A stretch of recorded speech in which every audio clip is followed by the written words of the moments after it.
Familia, buenos días, Dios les bendiga. Me alegra mucho verlos. Un saludo a todos los que nos ven por las cámaras, por las redes sociales. Un abrazo muy grande hoy, especialmente para mi papá que nos está viendo hoy allá desde Colombia. Un abrazo muy grande para papi, te honro en este día y bueno, bendigo a todos los padres que están aquí. Hoy vamos a continuar en Mateo capítulo 10. Recuerdan, la semana pasada iniciamos Mateo y vamos al capítulo 10. Si usted quiere puede ir buscando en sus Biblias. Vamos a ir al verso 16. La semana pasada el pastor nos llevó a empezar el capítulo 10 y veíamos algo particular e importante, un cambio fundamental. ¿Cuál es? Que Jesús pasa de hacer todo él a enviar a sus discípulos a que ellos ahora hagan la obra del ministerio. Este es un cambio bien importante. Hasta aquí todo lo había hecho Jesús, pero ahora los discípulos van a hacer la obra del ministerio. Esta semana Jesús nos va a dar un toque, un golpe de realidad. Nos va a hablar honestamente, nos va a decir una realidad o varias realidades dentro del texto y dentro de esto de lo que significa realmente ser enviado. ¿Cuántos son enviados aquí? Todos ustedes son enviados. ¿Cuál es esa realidad de ser enviado? Y el Señor nos va a hablar con mucha realidad acerca de esto. Esto realmente no es un viaje en crucero, a veces más bien parece es un barco de guerra. Vamos a ver allí una realidad importante que para algunos no va a ser muy bonita, pero para otros el costo vale la pena. Y si usted quiere tomar notas, ese es el título de nuestro sermón en el día de hoy. El costo vale la pena. Y de eso se va a tratar nuestra enseñanza en esta mañana. Vamos a leer en la primera parte la vamos a leer entre los versos 16 al 25. Pero mientras que iniciamos a leer, quiero tomar su atención por un momentito. Imagínese que usted se va de viaje. ¿Sí? ¿Ya se imaginó que se va de viaje? Algunos dicen, ay, sí, quiero irme de viaje. Imagínese las maletas. Usted está ahí preparando todo su viaje, está listo para salir de viaje. Usted está listo ahí para agarrar su burro o su bus o su avión, lo que usted quiera, pero tiene ahí, está listo para salir de viaje con toda la gente que está alrededor de usted. Pero el líder de su viaje misionero, de su primer viaje misionero, le dice lo que usted de verdad va a esperar de ese viaje. Y ahí es donde iniciamos el texto en Mateo 16, 25. Miremos lo que nos dice el líder de nuestro viaje misionero ahora. Dice, verso 16, los envió como ovejas en medio de lobos. Por tanto, sean astutos como serpientes y sencillos como paloma. Tengan cuidado con la gente. Los entregarán a los tribunales y los azotarán en las sinagogas. Por mi causa los llevarán ante gobernadores y reyes para dar testimonio a ellos y a los gentiles. Pero cuando los arresten, no se preocupen por lo que van a decir o cómo van a decirlo. En ese momento se les dará lo que han de decir, porque no serán ustedes los que hablen, sino que el Espíritu de su Padre, con mayúscula, hablará por medio de ustedes. El hermano entregará la muerte al hermano y el padre al hijo. Los hijos se rebelarán contra sus padres y harán que los maten. Por causa de mi nombre todo el mundo los odiará, pero el que se mantenga firme hasta el fin será salvo. Cuando los persigan en una ciudad, huyan a otra. Les aseguro que no terminarán de recorrer las ciudades de Israel antes de que venga el Hijo del Hombre. El discípulo no es superior a su maestro, ni el siervo superior a su amo. Basta con que el discípulo sea como su maestro y el siervo como su amo. Si al jefe de la casa lo han llamado Belcebú, cuánto más a los de su familia. Tremendo texto, ¿verdad? Fuerte de entrada, ¿verdad? Está bien fuerte este texto. Antes de salir, Jesús les advierte con mucha honestidad lo que les va a venir. Esto se va a poner feo, mi hermano. Se va a poner feo. Con el Sermón del Monte, entre los capítulos 5 al 7, el Señor nos muestra toda su sabiduría, toda su enseñanza, nos muestra la profundidad de su enseñanza. Y todo el mundo queda como boquiabierto. Todo el mundo, oh. En los capítulos 8 y 9, el Señor nos muestra ¿qué? Su poder. Nos muestra milagros, prodigios, que levanta muertos, ¿verdad? Que sana cualquier enfermedad. El Señor expulsa a los demonios inclusive. Nos muestra su poder y todo el mundo ¿cómo queda? Boquiabierto. Todo el mundo queda boquiabierto, ¿verdad? Ahora, en el capítulo 10, los envía. Pero ¿cómo los envía? El pastor Rafi nos lo decía la semana pasada en el verso 9. Les dice así, vean, ellos estaban ahí ya listos para subirse al burro con sus maletas y todo. Tenían listo para subirse al bus o al avión para irse a su viaje misionero con sus maletotas. Y el Señor les dice lo siguiente: no lleven oro, ni plata, ni cobre en el cinturón, ni bolsa para el camino, ni 2 mudas de ropa, ni sandalias, ni bastón, porque el trabajador tiene derecho a su sustento. Nota las instrucciones que le da aquí directamente a los que van a ser enviados. Les dice básicamente que no lleven nada. Pero además de eso, ahora aquí en los versos que estamos diciendo, nos está diciendo algo fundamental. Y es que les dice algo que ellos no saben. Como me van a odiar a mí, también los van a odiar a ustedes. ¡Wow! Tremendo, ¿verdad? Me van a odiar a mí y también los van a odiar a ustedes. Su mensaje va a desafiar a la gente y a las autoridades, y cuando él haga eso, la cosa se va a poner fea. Se va a poner difícil. En el verso 17 nos hace un resumen de la situación, nos dice todo con una simple declaración. Si usted quiere, léalo ahí en su Biblia. En el verso 17 dice: tengan cuidado con la gente. Pero mi hermana, el ministerio lo hacemos con la gente.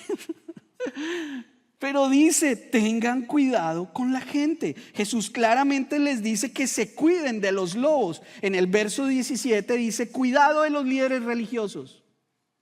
En el verso 18 dice: tengan cuidado de los líderes políticos. En el verso 21 dice: tengan cuidado de los mismos de sus propias casas. ¡Wow! ¡Qué fuerte! Yo no sé si ustedes se han sentido así alguna vez, ¿verdad? Como que uno no puede confiar en nadie. Sin duda muchos de nosotros pasamos por momentos donde las personas que confiamos nos hieren. Especialmente cuando son personas que amamos, ¿verdad? Personas de nuestra familia, personas tal vez nuestros amigos, inclusive personas de la iglesia que amamos, y cuando nos hieren, ¿verdad? Nos dolimos, nos cuesta, ¿verdad? Nos dolemos alrededor de esto. Esto incluso a veces nos lleva a cerrarnos a los demás. Incluso dentro de nuestra propia iglesia a veces los invitamos constantemente a que sean parte de los grupos y usted dice: no, porque estoy tal vez guardando mi corazón para no volver a ser herido, ¿verdad? Esto es parte de la naturaleza humana, ¿verdad? Pero esto no es algo piadoso. Esto no es lo que Jesús quiere que nosotros hagamos hoy. Esa no es la enseñanza. Se dieron cuenta de que Jesús no les dice: sí, agrúpense ustedes con los que los quieren. Háganse con los que los quieren. ¿O saben qué? Rechacen a los que los rechazan. Note, Él está diciendo claramente que no se alejen de la gente que se puede volver contra ellos. Dice, al contrario, les dice: sigan difundiendo el evangelio en medio de esa gente. En medio de la persecución, siga difundiendo el evangelio en ese lugar. Saben, muchos de nosotros en estos días, los que somos extranjeros, nos hemos sentido perseguidos, con documentos y sin documentos. Nos sentimos perseguidos en un tiempo diferente. Pero ¿sabe qué le dice el Señor? No tema. Difunda el evangelio en medio de esta gente. El Señor nos está diciendo: no se acorrale. Difunda el evangelio cuando la persecución venga. Párese y diga en un púlpito esto: no teman, no teman. El versículo 23 el Señor lo usa y dice: si los persiguen en un pueblo, simplemente lleven el evangelio al siguiente. Note que el Señor no les dice: ay, vaya, agrúpese con los que los quieren. No, rechácenlos, escóndanse. No. Dice aquí también el Señor: si los traicionan o son acusados ante un juez, les dice que ni siquiera se defiendan, porque el Espíritu del Padre hablará por ustedes y por mí. El Espíritu de Dios nos va a dar la capacidad y las palabras para hablar con poder, inclusive cuando estemos al frente al juez o en la corte o en donde estemos. Ahí el Señor nos va a llevar para testificar de Cristo. ¿Recuerdan a Pablo que estaba con Festo? Que estaba con estos gobernadores romanos, inclusive delante de Nerón. Él llegó y le dijo: Cristo es la vida. Cristo es la razón de vivir. Y dicen ellos: por poco me persuade. Al final de todo el texto dice: por poco me convencen. Porque el Señor utiliza cualquier cosa para que nosotros llevemos su palabra. Porque así es, incluso en medio de las más terribles persecuciones, alguien va a creer. Incluso en medio de la persecución, alguien creerá. ¿Usted me cree eso? Amén. En el verso 16 dice el Señor: por eso inicia el texto con esto: sean astutos como serpientes y sencillos como palomas. De un lado está el hecho de ser astuto, de ser sabio, de identificar lo que se avecina, y por otro lado está el ser inofensivos para actuar con prudencia. Tenemos que ser prudentes, mis hermanos. La serpiente es peligrosa y la paloma siempre está en peligro. Debemos combinar las dos cualidades. Claro, debemos ser astutos y, en buen colombiano, no dar papaya. Mi hermano, no dé papaya. La respuesta no está en la botella. La respuesta no está en embriagarse por las situaciones. La respuesta está en Cristo. En medio de las situaciones difíciles, allí hay que ser sencillo como paloma y seguir creyendo, seguir teniendo esperanza de que aún hay bondad en este tiempo y que el evangelio puede cambiar corazones. Jesús nos muestra la realidad de la humanidad, no la esconde. Por eso nos dice esto al inicio.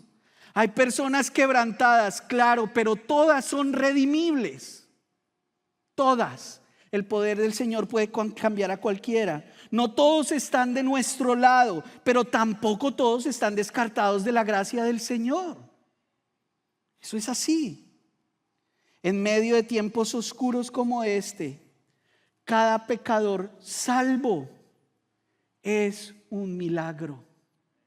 Cada pecador salvo es un milagro, queridos. Por eso usted y yo debemos compartir el evangelio. Quisiera resumir esta idea con una frase que va a aparecer en las pantallas. La misión requiere, si usted lo quiere tomar nota, está muy buena. La misión requiere que aceptemos la tendencia actual del ser humano hacia el mal, sin perder la esperanza en su potencial futuro para el bien. Seamos claros con esto, no seamos inmaduros en nuestra manera de escuchar. Mantengamos esta tensión en nuestros corazones y en nuestras mentes. O podemos ir a llevar el evangelio, o podemos huir de llevar el evangelio. ¿Cuál va a escoger usted? ¿Va a huir o va a ir a llevar el evangelio del Señor? Nunca debemos perder la esperanza de compartir la verdad de Cristo, pero tampoco quiere decir que todos se van a salvar. Es más, la mayoría no lo hará. Jesús es claro: muchos me odiarán a mí y te odiarán a ti también. Y esa es una lucha en la cual nosotros debemos perseverar. Debemos mantenernos, ser constantes. Y por eso nos recuerda el Señor el verso 22. Vayan de nuevo a sus Biblias en el verso 22. Dice el Señor ahí en 10:22: por causa de mi nombre todo el mundo los odiará, pero el que se mantenga firme hasta el fin será salvo. Aleluya. El que se mantenga firme hasta el fin será salvo. Ese es el desafío de la fe. El desafío de la fe es perseverar. Si hay una fe genuina, va a perseverar en Cristo. Si usted tiene un encuentro real con Cristo, usted va a perseverar, usted va a seguir adelante, usted va a seguir buscando allí la fe en el Señor Jesucristo. Y solo la fe en Jesús es la que puede salvar. La canción decía, una mirada de fe es la que puede cambiar al pecador, ¿verdad? Si tú tienes a Cristo Jesús, Él te perdonará.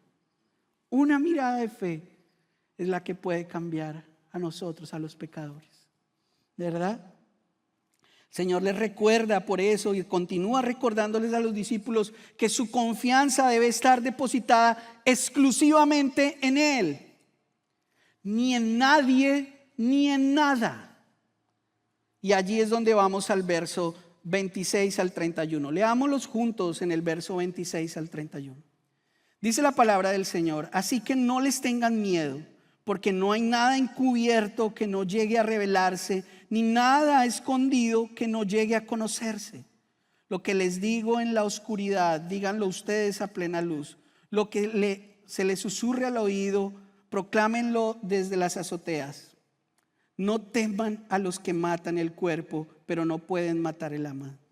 Teman más bien al que puede destruir alma y cuerpo en el infierno. No se venden 2 gorriones por una monedita, sin embargo, ni uno de ellos caerá a tierra aunque lo permita el Padre. Y Él les tiene contados a ustedes aún los cabellos de la cabeza. Así que no tengan miedo, ustedes valen más que muchos gorriones. ¡Qué belleza! ¡Qué belleza! 3 veces, mis hermanos, 3 veces nos dice que no temamos.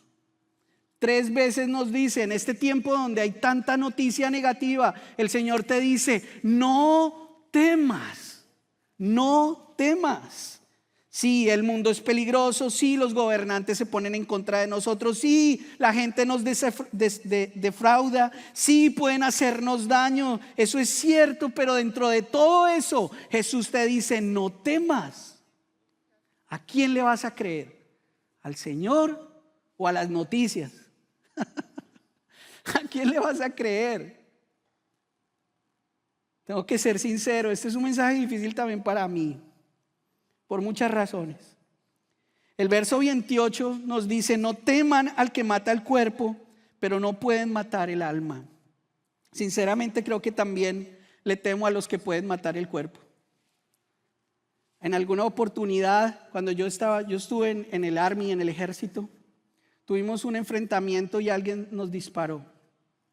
Y créanme que aunque yo tenía allí mi arma, yo tenía muchísimo miedo de esta persona que me disparó, que nos disparó. Nosotros entramos en un área de las más peligrosas de nuestra ciudad. Entramos ahí y aunque yo tenía mi arma, aunque yo tenía cómo defenderme, yo estaba asustado, mis hermanos. Porque yo también le temí por mi vida. Yo temí que él me pudiera hacer daño a mí, que esta persona pudiera hacerme daño. Y es que nosotros a veces le tenemos miedo o temor a aquellos que pueden hacernos algo físicamente, emocionalmente o de cualquier otra manera. Pero Jesús nos dice: amigos, no teman al que puede hacerles daño aquí en esta tierra, sino teman a aquel que puede decidir a dónde irá tu alma. ¡Wow! En la eternidad, teman a Dios que sostiene la eternidad. Lo demás no importa, escuchen. Si podemos mantener esta única cosa clara en esta mañana, si ustedes pueden unir o entender este punto, todo lo demás va a tener sentido. Porque nosotros, usted y yo, vivimos para la eternidad. Usted y yo vivimos para la eternidad. Este momento es un momento fugaz. La Biblia dice que este tiempo es un tiempo como si fuera una neblina, como si fuera un vapor, como si fuera algo momentáneo que se va a acabar, que cuando menos piensas desaparece. ¿Hace cuánto usted era papá con un bebecito y ahora tiene un papá de 20 años? Es el mío, se me estaba olvidando la edad de mi hijo. Ya tiene 20 años. Hace un momentito yo lo estaba cargando en la cuna y ya tiene. Esto pasa rápido, mis hermanos, rápido. Cuando menos piensa, desaparecemos. Pero el Señor está diciendo que Él es el Dios de la eternidad, por siempre. Mire, cuando Él está por siempre, está para cubrir todo su tiempo y todo lo que usted necesita. Ese miedo se va porque se disipa. Ya no hay temor porque Él está con nosotros y el Dios de la eternidad quita nuestros miedos. Continuemos en el verso 32 al 39.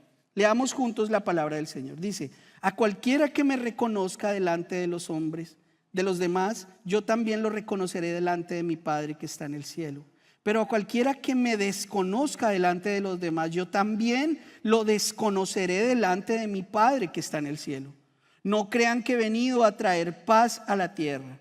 No vine a traer paz sino espada, porque he venido a poner en conflicto al hombre contra su padre, a la hija contra su madre, a la nuera contra su suegra. Los enemigos de cada cual serán los de su propia familia. El que quiere a su padre o a su madre más que a mí, no es digno de mí. El que quiere a su hijo o a su hija más que a mí, no es digno de mí. Y el que no toma su cruz y me sigue, no es digno de mí. El que encuentra su vida la perderá, y el que pierdas por mi causa la encontrará. Puedo contarles algo en este momento. El Señor nos muestra sus sentimientos, que es una persona. Escuchen las palabras del verso 37. El que quiere a su padre o a su madre o a su hijo o a su hija o a su perro o a lo que sea, más que a mí, no es digno de mí. No es digno de mí. ¡Wow! ¡Qué palabra dura es esta! En efecto, la venida de Cristo al mundo no, en un sentido, no trajo unidad, sino división en aquellos casos en que algunos miembros de una familia creían en Cristo y otros no. Esta exigencia era una exigencia que ningún rabino de la época hubiera hecho. ¿Por qué? Porque ningún rabino le hubiera exigido a sus discípulos que lo eligieran a él por encima de cualquier otra área de sus vidas, por ejemplo, su familia. Eso va en contra directamente de la cultura judía. Pero el Señor no es un rabino cualquiera. Él es el Rey de Reyes y Él es el Señor de Señores. Él es constante y eterno. Y Él dice: yo sí te exijo eso. Yo exijo o blanco o negro. Para mí no hay medias tintas. Y este mensaje es muy directo, muy claro, porque el Señor exige de nosotros lealtad. Miremos esta frase que nos puede reunir lo que acabamos de decir. Si valoramos algo más que a Jesús, en realidad no lo valoramos a Él en absoluto. Jesús nos enseña de nuevo, como lo dijimos hace unos días, que es todo o nada. La fe en Jesús te separará de cualquier exigencia mayor de lealtad, ya sea con tu cónyuge, con tu trabajo, con tus hijos o con cualquier cosa. A eso se refería cuando dijo de traer espada. Esta no era una espada contra la guerra, era un bisturí que separa cosas. Y ese es nuestro reto. Este es un llamado a seguir a Jesús con lealtad, por encima incluso de nuestra propia familia. Wow. Es interesante que el versículo 38 les habla de tomar su cruz, ¿verdad? O tomar la cruz y seguirlo. Recuerden que en los tiempos en este tiempo que se está moviendo Jesús, todavía Jesús no ha muerto en la cruz y tampoco lo encuentran allí relativo a esta situación de la cruz. Pero cualquier persona judía, cualquier persona allí en medio de Jerusalén iba a entender, o en Galilea, iba a entender claramente qué era una crucifixión y qué era tomar ese pedazo de madera y cargarlo para su propia crucifixión. Todos los días el gobierno romano tenía crucifixiones, ahí los veían en las montañas crucificados. Todos los días veían pasar a alguien con un madero cargándolo. ¿Y sabe qué era lo que la gente pensaba cuando esa persona estaba llevando ese madero? Que ya estaba muerta. Todavía estaba viva, pero ya estaba muerta. Ese camino con la cruz era ya estar muerto. Y ese es el reto para usted y para mí. Morir al mundo y vivir para Cristo. Ese es el reto que el Señor nos deja. ¿Quieres vivir para mí? Muere a ti mismo. ¡Guau! Está bien fuerte, ¿verdad? Recuerden que están saliendo a viaje misionero, ¿no? Deben cargar su cruz. Después de llegar hasta allí, quiero hacerles una pregunta a ustedes. ¿Por qué alguien desearía seguir en este viaje? ¿Por qué elegir ser enviado? Si de lo que hemos hablado es de persecución, de temores, de sufrimiento, de dificultades y de muerte. ¿Por qué? ¿Saben por qué? Porque Jesús siempre va a valer la pena. Así es. Vamos al verso 42. Verso 40 ahí en sus Biblias. Quien los recibe a ustedes, me recibe a mí. Y quien me recibe a mí, recibe al que me envió. Cualquiera que recibió a un profeta por tratarse de un profeta, recibirá recompensa de profeta. Y el que recibe a un justo por tratarse de un justo, recibirá recompensa de un justo. Y quien dé siquiera un vaso de agua fresca a uno de estos pequeños, por tratarse de uno de mis discípulos, les aseguro que no perderá su recompensa. Servir a Cristo vale la pena. El costo vale la pena. El costo vale la pena. El Señor quiere dejarles, antes de enviarlo, el sabor en la boca de que vale la pena servir a nuestro Señor y que allí va a haber una recompensa.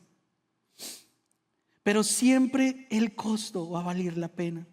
¿Saben? El que reciba uno de mis enviados, dice el Señor, alguno de ustedes en su caso será como si me reciban a mí o al que me envió. Cuando usted va a llevar el evangelio, a llevar la palabra del Señor, es como si recibieran al mismo Señor allí. Dice así la palabra, es como si me recibieran a mí. Y Él dará una recompensa de profeta y de justo, que ¿cuál es? La vida eterna. Y serán recompensados. Jesús nos dice que recompensará incluso a los que den un vaso de agua fría. ¿Cuál era la mínima cosa de ser hospedador, de recibir a alguien? Era darle un vaso de agua. Era darle un vasito de agua. Y el Señor dice, si a ti te dan un vaso de agua, me lo dieron a mí y yo lo voy a recompensar. Y saben, recompensa muy bien Jesús. El Señor nos dice, no hay nada que hagamos, que sacrifiquemos o que soportemos que no será recompensado en la eternidad.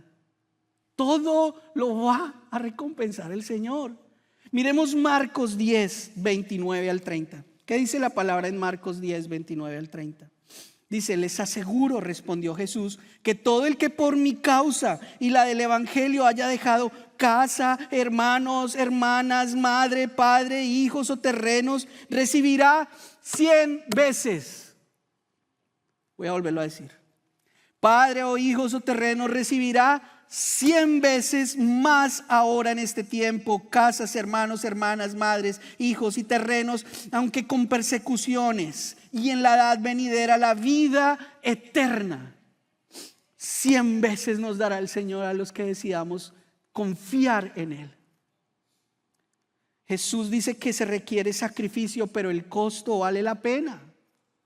Quizás podría decirlo y anotar este último punto que vamos a tener en las pantallas. El costo de seguir a Jesús es alto, pero la recompensa es mucho más alta. Gloria a Dios.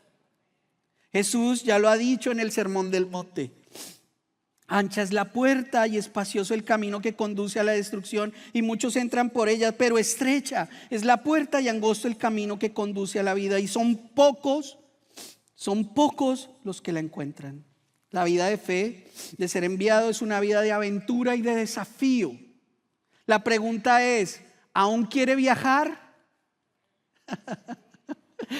¿Aún usted quiere seguir confiando en Cristo para ello? ¿Está dispuesto a seguirlo incluso cuando las cosas son difíciles? Amén. Hoy tengo un llamado en 3 maneras a ustedes hoy. La primera, quiero hacer 3 tipos de invitación en esta mañana. La primera es un llamamiento al arrepentimiento. Saben, muchos de nosotros, las muchas aguas nos han menguado. Y ya no estamos leyendo la Biblia, no nos encontramos con el Señor, no oramos, no tenemos una vida con Cristo porque todo nos angustia. Ahora estoy dedicado a hacer dinero por una cosa o por otra. Yo te animo, mi hermano, a que tú hoy te arrepientas de esto y vuelvas al Señor. Miren, tenemos aquí este lugar, si tú quieres venir solito, arrodillarte y decirle: Señor, he estado lejos de ti, Señor, quiero volver a ti. Saben, algunos de nosotros tal vez hemos tenido oportunidades de hablar de Cristo en nuestros trabajos, con nuestra familia, y nos hemos quedado callados por miedo a ellos. Y no hemos compartido la palabra del Señor con los demás. Hoy es un día para que te arrepientas de ello. Tal vez la palabra del Señor la necesita tu tía, tu tío, tu hermano, el que sea, pero te has negado a hacerlo y hoy es un día para arrepentirte de eso. Sabes, algunos de nosotros hemos colocado en primera medida a nuestras esposas, nuestras familias, nuestras cosas, nuestra troca, Señor, a todo lo que sea. Una vez alguien me dijo que no podía venir al servicio porque tenía que bañar el perro. A mí eso me parece tan ilógico. ¿Qué está primero? Mis hermanos, tenemos que arrepentirnos. Hay que colocar al Señor en el lugar que Él se merece. Él merece el primer lugar. La segunda invitación, amén. La segunda invitación, ahorita en un ratito vamos a tener nuestro equipo de oración aquí cuando terminemos. Mi segunda invitación para ti es que tengas el valor de no temer. Sé valiente. Miren, hace unos días hemos estado orando aquí con hermanos por cáncer, por diferentes cosas. Y saben una cosa, se han sanado. Tenemos testimonios alrededor de nosotros. Pero sabe una cosa, algunos de nosotros, esas personas han venido con fe a orar constantemente. Algunos de nosotros ya no queremos pasar porque pensamos que el Señor nos va a defraudar o porque no nos queremos ilusionar y después que no pase.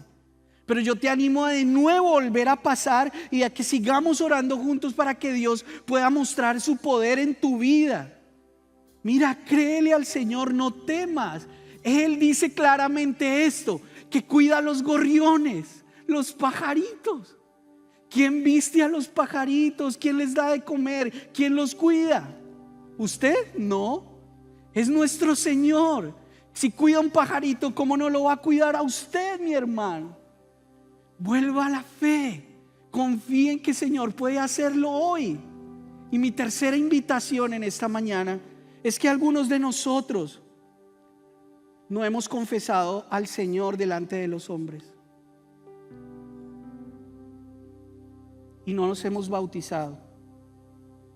Ahí está el bautisterio, listo.